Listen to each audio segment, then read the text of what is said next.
Assalamualaikum warahmatullahi wabarakatuh. Perkenalkan, nama saya Nanda Ganes Arawat Sinta. Umur saya 11 tahun.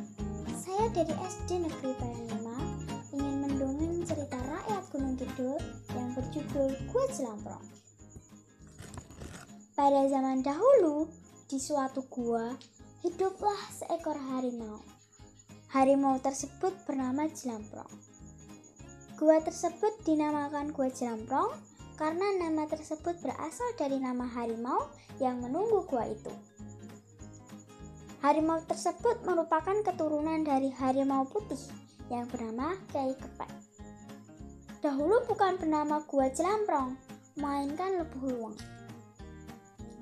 Gua Lebuh dahulu merupakan tempat penyimpanan barang-barang dari Semuluk. Ketika zaman Belanda, tempat itu digunakan untuk tempat perkuburan atau tempat pemakaman bernama Alas Londo. Alas berarti hutan, Londo berasal dari orang Belanda. Londo yang ingin merampas barang-barang dari orang Semuluk itu lari terbirit-birit karena ditemui kalajengking dan kelabang. Orang Belanda yang nekat pasti diserang hingga mati di situ, digigit kelabang. Oleh karena itu, dinamai Alas Londo. Hingga pada suatu hari, Jelamprong kelaparan dan akhirnya ia keluar gua untuk mencari mangsa yang akan menjadi santapannya. Wes suwe aku turu nang gua, ngeleh aku, tak golek pangan sik lah. Dapatlah ia seekor mangsa, lalu memakannya. Enak banget aku. Akhirnya ono panganan. Untungnya ono kijang sing pisah dari kawanane. Wah, enak tenan dagingnya. Aduh, balungnya nyangkut. Pada saat yang sama, ada orang desa yang sedang mencari kayu bakar di hutan. Orang tersebut bernama Mbah Bodo. Mbah Bodo mendengar raungan kesakitan. Tanpa diduga, ada seekor harimau yang meraung-raung kesakitan karena memakan mangsanya. Setelah dilihat-lihat, ternyata ada tulang yang melanjut di gigi harimau tersebut. Suara apa bu? Sumber suaranya ada di sekitar kene. Neng dia. Oh alah, macan toh. Tapi ngopo kok dhek klaran yo? Oh, ternyatane ono balung sing nancep nang untune. Mbah Bodo ingin menolong harimau tersebut, namun rasa takut menghinggapi diri Mbah Bodo. Tak ewangi ra yo. Engko nek tak ewangi aku iso dibrakot no. Ra usah lah.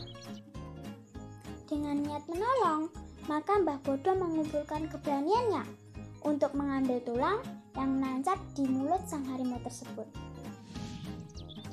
Duh, iki arek tak tulungi apa ora ya? Engko nek tak tulungi aku iso dibrakot. Neng nek ora tak tulungi ya mesake. Ya wis lah tak tulungi wae. Akhirnya, tulang tersebut dapat diambil dan si harimau tersebut berjanji akan membalas budi karena terlepas dari maut yang mengancam jiwanya. Akhirnya loroku sudah kesuwen lehku neng gua. Aku keluan lehku mangan kemaruk ngasih keselilitan. Matur suwun mbah, wis gelem bantu aku. Atase aku kewan sing medeni. Kowe isih wani nulungi aku. Aku mesti bales budi. Sak mangsane kowe butuh. Hah? Apa? Kowe bisa basa menungso? Iya, aku iso basa menungso. Aku penunggu Gua Jelamprong. Karena saking setianya, maka harimau tersebut diberi kalung gentong sebagai tanda kasih sayang karena telah sering membantu manusia, terutama penduduk sekitar Padukuhan Mojo. Ketika perang antara Majapahit dan Demak, yaitu perang antara ayah dan anak. Kekalahan kerajaan Majapahit menyebabkan kekuasaan berpindah ke kerajaan Demak. Ayah Prabu Wijaya V serta keluarga dan abdi dalam yang tidak mau tunduk pada kerajaan Demak pergi ke Jawa Tengah untuk memenuhi sasmito gaib bahwa wahyu keraton selamanya ada di Jawa Tengah. Pada zaman itu, orang-orang yang mempunyai kelebihan pergi mengembara mencari keselamatan. Gus Bandol dan beberapa pengikut Sang Prabu yang terpesona dengan keindahan alam Gua Jlamrong tinggal di situ untuk bersemedi hingga muksa atau jasadnya hilang tanpa bekas. Sebelum kepergiannya, beliau sempat berpesan, "Papan kang suci iki ora kena dileboni wanita kang lagi sesuker. Apa meneh kanggo tumidak kang murang susilo." Maksud dari pesan tersebut yaitu tempat tersebut tidak boleh dimasuki wanita yang sedang menstruasi, serta tidak boleh untuk berbuat yang tidak senonoh. Hingga sampai saat ini, arwah dari Gus Bandol dipercaya masih berada di dalam Gua Jlamrong dan Jlamrong menjadi peliharaannya yang akan melindungi masyarakat sekitar Padukuhan Mojo.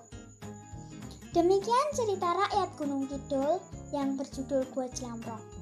Apabila ada salah kata ataupun hal-hal yang kurang berkenan, saya mohon maaf.